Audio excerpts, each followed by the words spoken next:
Halo teman-teman, di kesempatan kali ini saya akan membahas alur cerita sebuah film bertema drama petualangan yang rilis pada tahun 2017, menceritakan 4 pelancong yang berangkat ke jantung hutan Amazon untuk sebuah liburan, namun petualangan itu berubah menjadi mimpi buruk saat sebuah ketidakinginan terjadi. Yoshi yang diperankan oleh Daniel Radcliffe harus bertahan hidup sendirian di tengah hutan selama berminggu-minggu, terdampar tanpa makanan atau keterampilan bertahan hidup. Yoshi yang mulai menyerah, beberapa kali frustasi dan bertanya-tanya kepada diri sendiri apakah dia akan berhasil keluar dari hutan ini hidup-hidup atau tidak.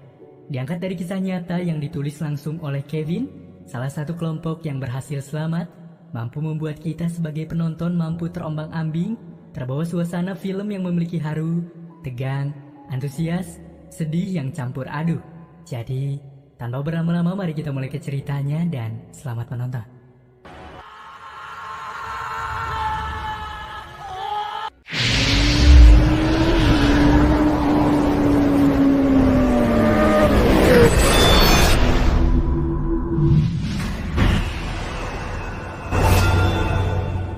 Cerita dibuka dengan memperlihatkan seorang pria yang bernama Yoshi. Setelah 3 tahun ia menempuh hidup menjadi tentara di Israel yang menjadi bagian terburuk hidup dan beberapa kali sempat ingin kabur dari sana.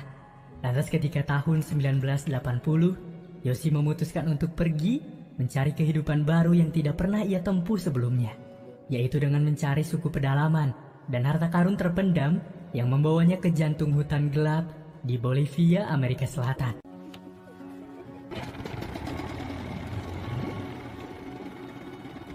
Please! Wait! Sir! Woo! Thank you. Okay, good. I'm Markus Stamm. Oh, Yossi Ginsburg. Nice to meet you. Thank you. Muchas gracias todos. Thank you so much. And you? Yeah.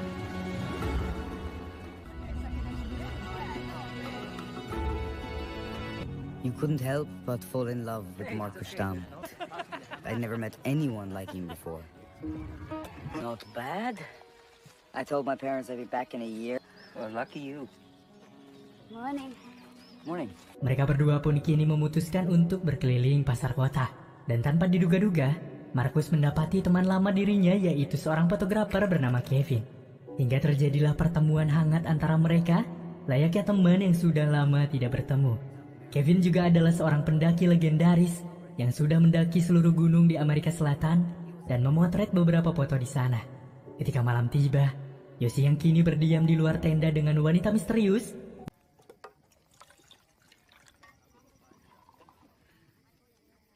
That's gross. Yeah. Bottoms up. What is this stuff? It's called San Pedro. Nothing's happening. I actually feel kind of lightheaded.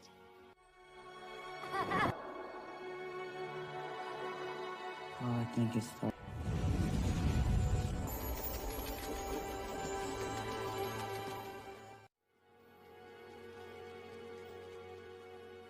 Keesokan harinya Yoshi, Kevin, dan Markus pergi ke Las Paz, sebuah kota yang berada di Bolivia. Mereka yang tiba di sana langsung menyewa sebuah penginapan di pusat kota. Ketika Yoshi sedang berjalan seorang diri untuk mengenal jauh tempat ini, di sebuah pasar ia bertemu dengan orang asing yang menyapanya, yang mana seseorang itu bernama Carl. Mereka kini saling membagi sebuah cerita yang membuat mereka begitu nyaman bercengkrama. Carl menceritakan pengalamannya mencari suku Indian yang telah punah, dan ia pun menunjukkan semua foto-foto saat ia melangsungkan ekspedisi ke sana. Dan Carl pun mengajak Yoshi mencari suku Toromonas, yaitu suku yang memiliki harta karun yang tersembunyi.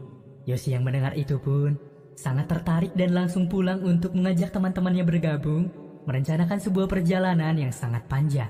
Him standing there with the Indians, right? Magical. Thank you. Oh. He says the rivers there are filled with gold and we're gonna come back with our pockets. Cancel your flights home and come with me. Cancel a flight home. I think Marcus is right. It sounds like bullshit. Just meet him. Maps. Dan keesokan harinya, di mana waktu mereka bertiga menemui Carl, Yoshi, Kevin, dan Markus dijanjikan bongkahan emas oleh Carl untuk dibawa pulang. Dan dengan bonus untuk Kevin seorang fotografer, ia bisa memotret suku Indian tersebut dan mengirimkannya ke National Geographic. Hingga akhirnya mereka yang kini akan melakukan sebuah perjalanan langsung menyiapkan sebuah perbekalan dan melangsungkan penerbangan untuk menuju hutan rimba mandi di Amazon.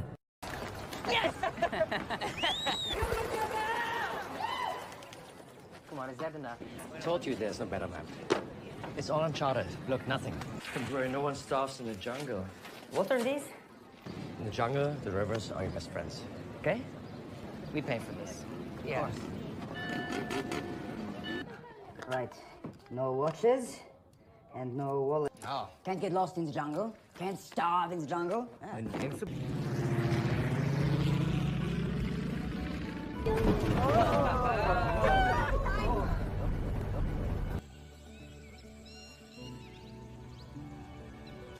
You don't like, untamed, you're obsessed with control. To protect what's already gone. Why? Got fucked up.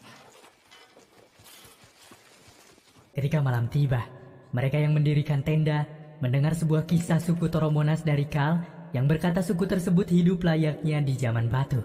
Lantas setelah itu pun, mereka pun kini beristirahat untuk mengumpulkan energi untuk perjalanan di pagi hari.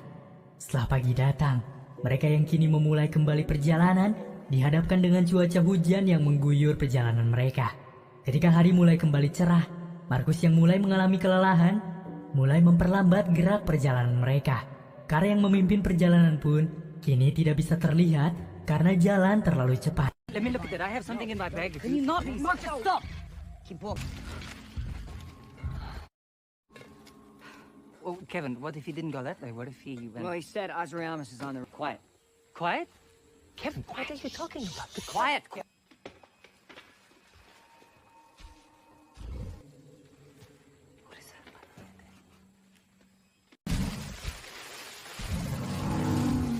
What is that? Azraeamus? Azraeamus!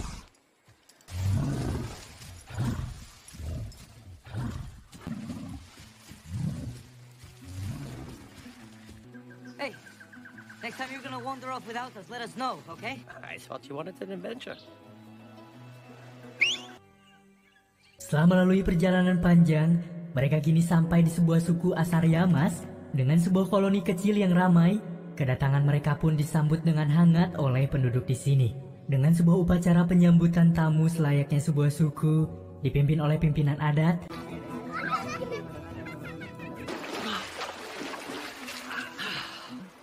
Hey guys, it looks like we're the main show in town. Huh? Hello everyone! Tuya Maita. You mixed puke and shit. Mereka pun kini melalui sebuah malam dengan begitu hangat. Setelah asik bersenang-senang untuk melepaskan beban lelah yang mereka temui selama di perjalanan, mereka pun kini mulai kembali melanjutkan perjalanan yang akan sangat menyenangkan.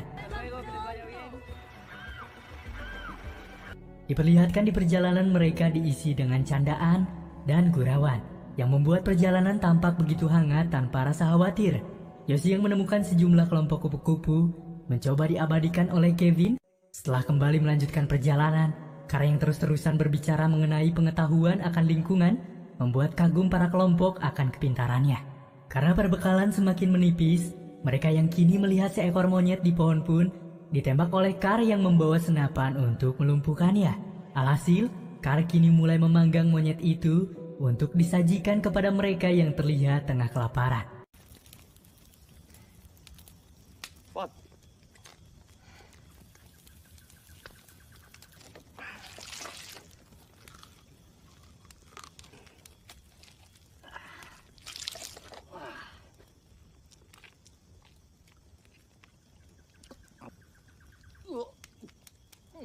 Marcus.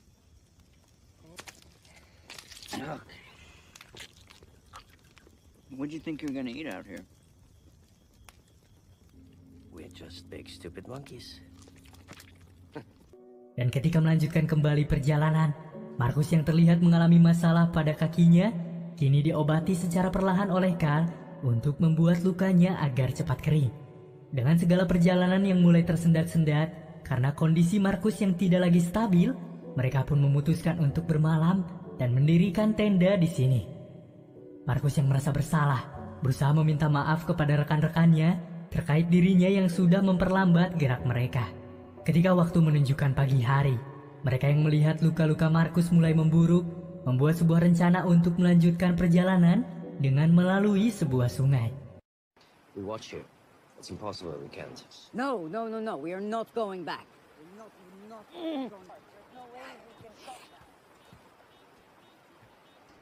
Hey, can we build a raft here? Hingga mereka yang menyetujui hal itu pun kini mulai membuat rakit untuk bisa mengarungi sungai tersebut. Dengan perjuangan keras dan kerjasama yang begitu cerdas, mereka pun berhasil menyelesaikan sebuah rakit yang cukup memuat mereka berempat mengarungi sungai tersebut. When there are rapids, it pulls only. Okay? Di awal perjalanan mereka yang mendapati arus tenang, cukup menikmati perjalanan ini. Namun setelah arus berganti kencang, Carl yang terlihat panik mulai memberikan keputusan arahan yang di luar kendali. Hingga Kevin yang merasa arahan Carl membuat mereka celaka, memutuskan agar mereka jangan mengikuti arahannya. Dengan sebuah pertikaian kecil di atas perahu, hingga mereka yang berhasil menepi pun mulai mendapati hubungan antara Kevin dan Carl sedikit memburuk. Carl memutuskan untuk pergi berburu meninggalkan mereka. Sementara Kevin dan Yoshi yang sedikit berbincang, kini mengetahui Carl tidak bisa berenang setelah melihat keamatirannya melewati jeram tadi. Hingga Yoshi yang sedikit merasa bersalah, bermaksud untuk menyusul Carl yang pergi ke arah hutan. It's not fair. Papa looks up. I'll go.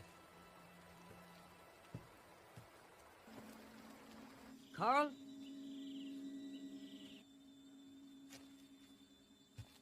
What are you doing? Didn't see it? See what? Jaguar. Come on, let's go. Go ahead, good luck. Is this about the rapids? What do you want me to say sorry? Hingga mereka pun yang akan memulai kembali perjalanan didapati oleh tolakan Carl yang enggan untuk memilih ikut dengan memilih jalur lain untuk melewati gunung sendirian, mengingat Carl adalah seseorang yang cukup takut kepada arum jeram. Dengan sebuah diskusi singkat antara mereka, mengingat kondisi kaki dari Markus yang semakin memburuk, hingga membuat mereka memilih untuk memisahkan diri agar adil. Dengan Carl dan Markus yang menyusuri hutan, sementara Yoshi dan Kevin memilih untuk mengarungi sungai. Karena jika Markus mengarungi sungai, akan membuat lukanya semakin tidak akan bisa kering.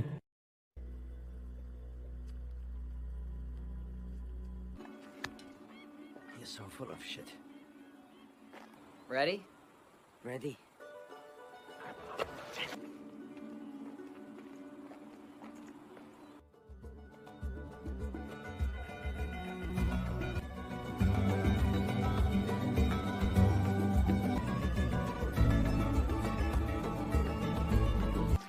Hey, do you know what day it is? December...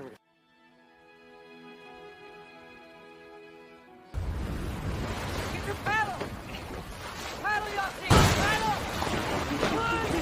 We're never gonna make it!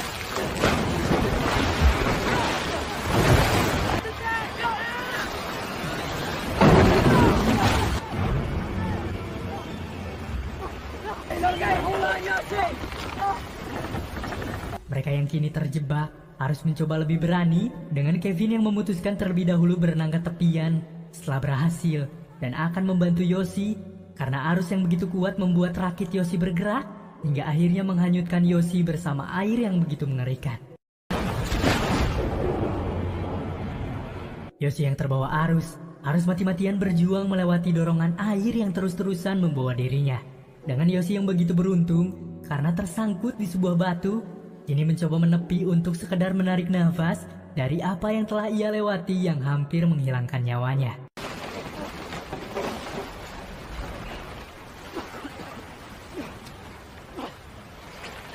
Yoshi kini berusaha menaiki sejumlah batu-batuan untuk sekedar memastikan keberadaan Kevin dengan teriakan keras dari Yoshi.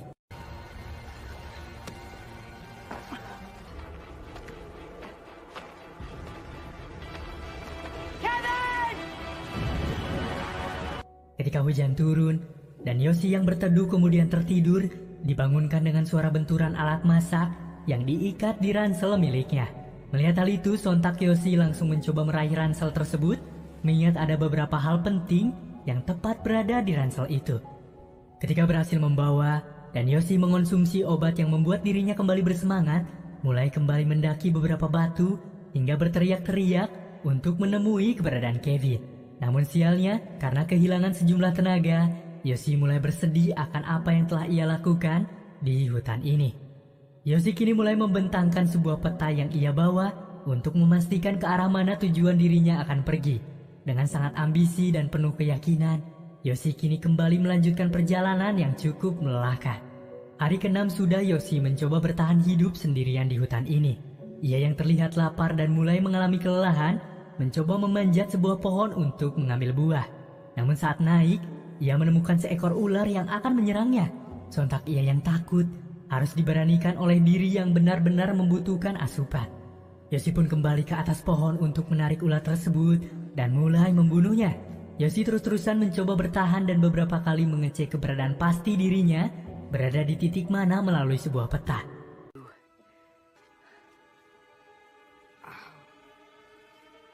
Great, it moves. Yoshi kini memiliki tujuan untuk mendatangi Kuriplaya yang keberadaannya cukup jauh dari apa yang ia bayangkan. Lantas ketika hari kembali malam, Yoshi yang harus beristirahat kini mulai mengalami sebuah halusinasi kembali di mana dirinya mendengar suara-suara bisikan seakan-akan panggilan dari Markus yang tepat kini terlihat di depan matanya. Namun saat Yoshi hendak menghampiri, nyatanya kini Markus hilang. Lebih tepatnya itu adalah sebuah bayangan dari pikirannya saja. Yoshi yang terus-terusan diteror oleh suara-suara bisikan dan erangan hewan buas, kini harus memutar otak ketika suara hewan buas yang ia dengar semakin mendekat. Lantas ketika hewan tersebut mulai menunjukkan jati dirinya, Yoshi yang panik mencoba meraih alat pemantik api dan juga spray serangga untuk membuat semburan api yang akhirnya berhasil membuat hewan tersebut pergi. Hingga keesokan harinya, Yoshi yang terlihat masih tertidur dibangunkan oleh rasa sakit yang ia alami di bagian keningnya. Yoshi yang menyadari ada yang bergerak-gerak di area keningnya, bermaksud mengeluarkan alat P3K yang ia bawa di ransel seadanya. Rasa takut dan berani yang bercampur aduk harus ia lakukan dalam hal mengeluarkan apa yang bergerak di dalam keningnya. Dengan menarik napas panjang-panjang dan alat bedah mulai mengeluarkan, Yoshi harus menahan rasa sakit yang menggulung tidak bisa tertahankan. Dan syukurlah, ia berhasil mengeluarkannya dengan cepat. Ketika selesai proses pembedahan, Yoshi yang kini melanjutkan perjalanan menemukan telur burung yang tergeletak begitu saja.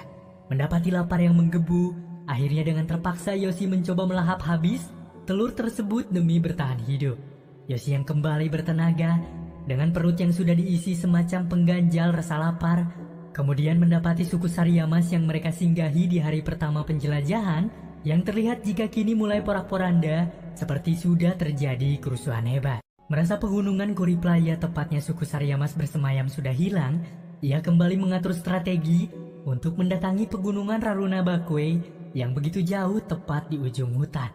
Karena berhari-hari sudah Yoshi melakukan perjalanan yang begitu jauh, membuat dirinya mendapati rasa sakit di bagian kaki yang saat dicek, ternyata kaos kaki yang menjadi acuan pembungkus kaki dari sepatu kini menempel kepada kulit karena panasnya sirkulasi sepatu. Mengingat Yoshi terus berjalan dari panas, hujan, dan suhu lembab yang tak pernah ia sempatkan untuk mengeringkan kakinya.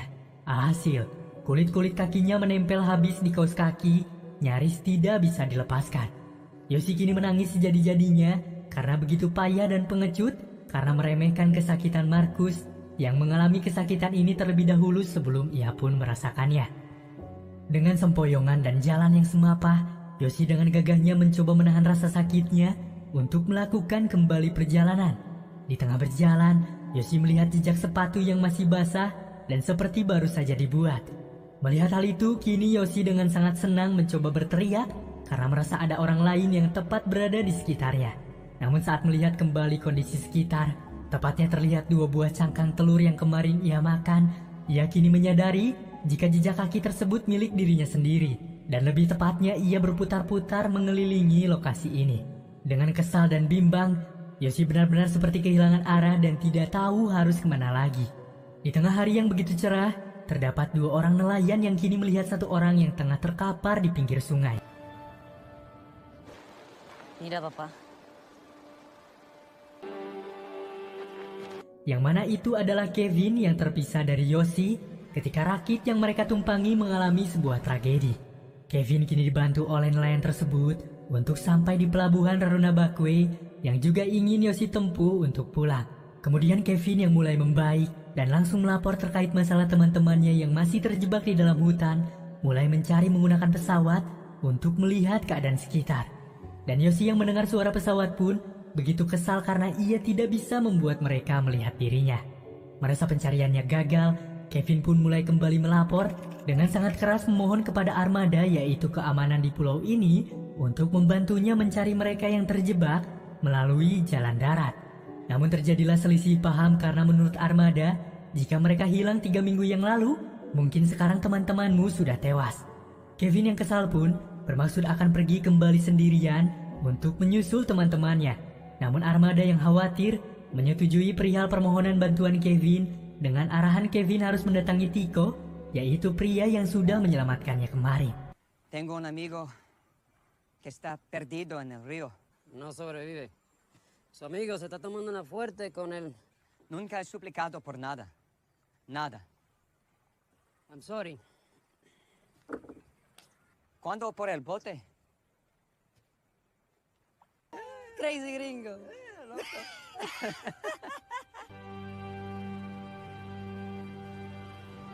Sementara itu di lokasi Yoshi berada, kini ia melihat seorang wanita berpakaian suku Indian yang tengah menangis. Merasa bersyukur karena Yoshi kini tidak lagi sendirian, mencoba membantu wanita itu dan terus menjaganya. Di sepanjang hari, Yoshi terus melewati perjalanan ditemani wanita ini. Sampai suatu ketika malam pun tiba, mereka yang kini beristirahat bersama mencoba untuk saling menjaga satu sama lain. Di tengah Yoshi yang mengelus wanita itu, dan ia pun sedikit menyadari setelah ia merasakan elusan yang ia dapati mengenai semacam daun-daun, dan ternyata wanita tadi, wanita yang telah mengikutinya sepanjang hari, adalah bagian dari halusinasi dirinya saja. No, I'm fine.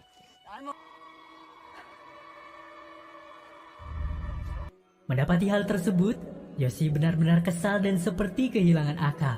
Dan benar saja, ketika di pagi harinya, Yoshi semakin menjadi dengan halusinasi yang membuat dirinya begitu mengkhawatirkan. Sampai Yoshi yang lengah harus terjebak di sebuah lumpur hisap.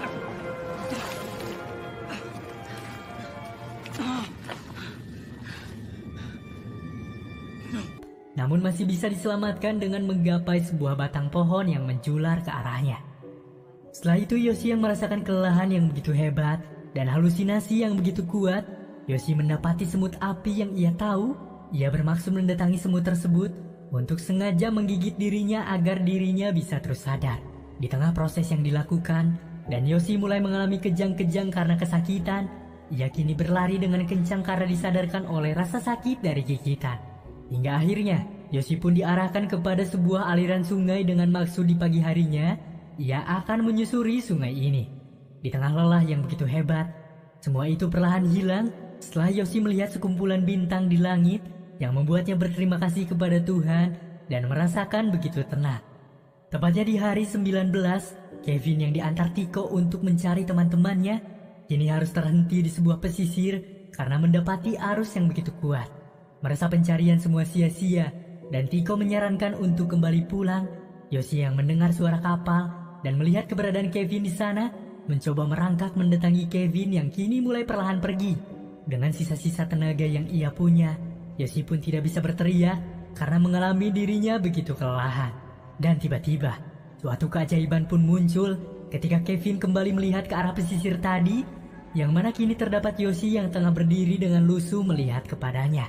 Dengan cepat Kevin memerintah Tico untuk kembali dan langsung berlari mendatangi temannya yang begitu haru. Terlihat di sini Yoshi benar-benar berterima kasih karena Kevin kini sudah menyelamatkannya. Dengan dibawanya Yoshi oleh Kevin dan Tico untuk kembali pulang ke Raruna Bakue, semua orang kini tampak begitu tidak percaya dan bahkan mustahil setelah melihat keberadaan Yoshi, yaitu penjelajah yang hilang selama berminggu-minggu. Hingga film pun ditutup dengan memperlihatkan semua warga berkumpul untuk menyambut Yoshi dengan begitu haru. Dan film pun selesai.